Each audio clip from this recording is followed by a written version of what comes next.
আমরা তো নতুন কিছুই দেখতে পাচ্ছি না। তখনকার ফ্যাসিস্টরা যা করেছে হুবহু তার একটা ফটোকপি আপনাদের মধ্যে আমরা দেখতে পাচ্ছি।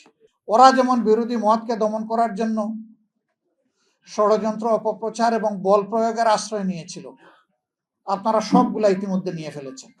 আমরা বিএনপিকে, বর্তমান সরকারকে একটা প্রতারক দল হিসাবে আমরা দেখতে চাই না, শাসক হিসাবে দেখতে চাই না। আমরা চাই তারা জনগণের সাথে দেওয়া ওয়াদাটা অন্তত রক্ষা করুক। আমরা বিশ্বাস করতে চাই বর্তমান সরকারি দলে যারা আছেন তারা 17.5 বছর আমাদের মতোই মজলুম ছিলেন। আমি তাদেরকে একবার অনুরোধ করব, জাতির উপরে এই যে জুলুমের পাহাড় নেমে এসেছিল, এই ক্ষেত্রটা কেন, কিভাবে প্রস্তুত হয়েছিল তারা যেন একবার চিন্তা করেন। তারা যেন চিন্তা করেন 17.5 বছর বাংলাদেশের মানুষ, বিশেষ করে সেই সরকারের বিরোধী যারা ছিলেন, বিরোধী রাজনৈতিক মতবাদে যারা বিশ্বাস করতেন, তারা সহ সমস্ত আলিম উলামা, সাংবাদিক মহল, সুশীল সমাজ, ব্যবসায়ীরা, সাধারণ মানুষেরা, শ্রমিক জনতারা, তারা কেমন ছিলেন তারা যেন একটু চিন্তা করে। তারা নিজেরাই বলেছেন তাদের সময় কেটেছে পাট খেতে, ধান খেতে। এখন হঠাৎ করে আল্লাহ তাআলা আমাদেরকে মুক্তি দিলেন একটা রক্ত ভেজা আন্দোলনের মাধ্যমে। তারপরে এই স্মৃতি তাড়াতাড়ি ভুলে গিয়ে যে হাসলটটা ফ্যাসিস্ট সরকারের ছিল সেইটা আপনারা আবার ধারণ করতে যাচ্ছেন কেন? সংসদে আপনারা দেখেছেন, আমরা পরিষ্কার বলেছি, নির্বাচন তো একটা হয় নাই, দুটো হয়েছে। শপথ 2টা নেওয়ার কথা ছিল, আমরা নিলাম, আপনারা নিলেন না কেন?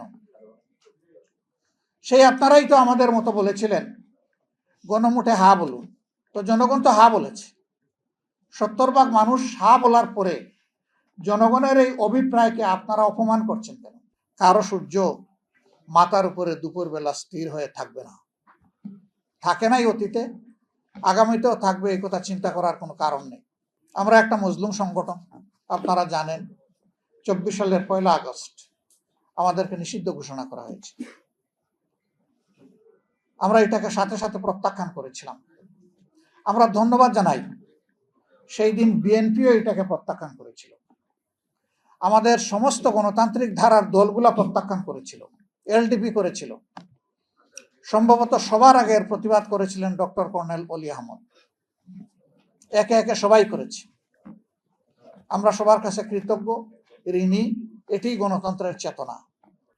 কিন্তু আফসোস, আমাদেরকে নিষিদ্ধ করেছিলেন নিজের গদিকে একদম নির্ভেজাল করার জন্য, নিরাপদ করার জন্য। কিন্তু 1, 2, 3, 4 এই 3 দিনেই মজা লুটেছেন। 5ম দিনে দুপুরে রান্না করা ভাত ফেলেই চলে যেতে হয়েছিল। মজলুম ছিলেন, এখন জালিম হতে যাচ্ছেন কেন? একটা ইনোসেন্ট ছেলে আলিফ, আমি তাকে দেখতে গিয়েছিলাম হসপিটাল। তার মা মানসিকভাবে ভারসাম্যহীন, বাবা অ্যাক্সিডেন্ট করে ওকেজো পড়ে আসেন বিছনায়, একটা মাত্র ভাই, সেও খুব সাউন্ড মনে হলো না। এই ছেলেটা ইন্টারমিডিয়েট পরীক্ষার্থী আগামীতে, সে একাধারে লেখাপড়া করে, টিউশনি করে তার পরিবার চালায়। এই ছেলেটাকে রড দিয়ে পিটিয়ে তার চোখ শেষ করে দিলেন, দুনিয়া দেখার আলোটা নিভাই দিলেন।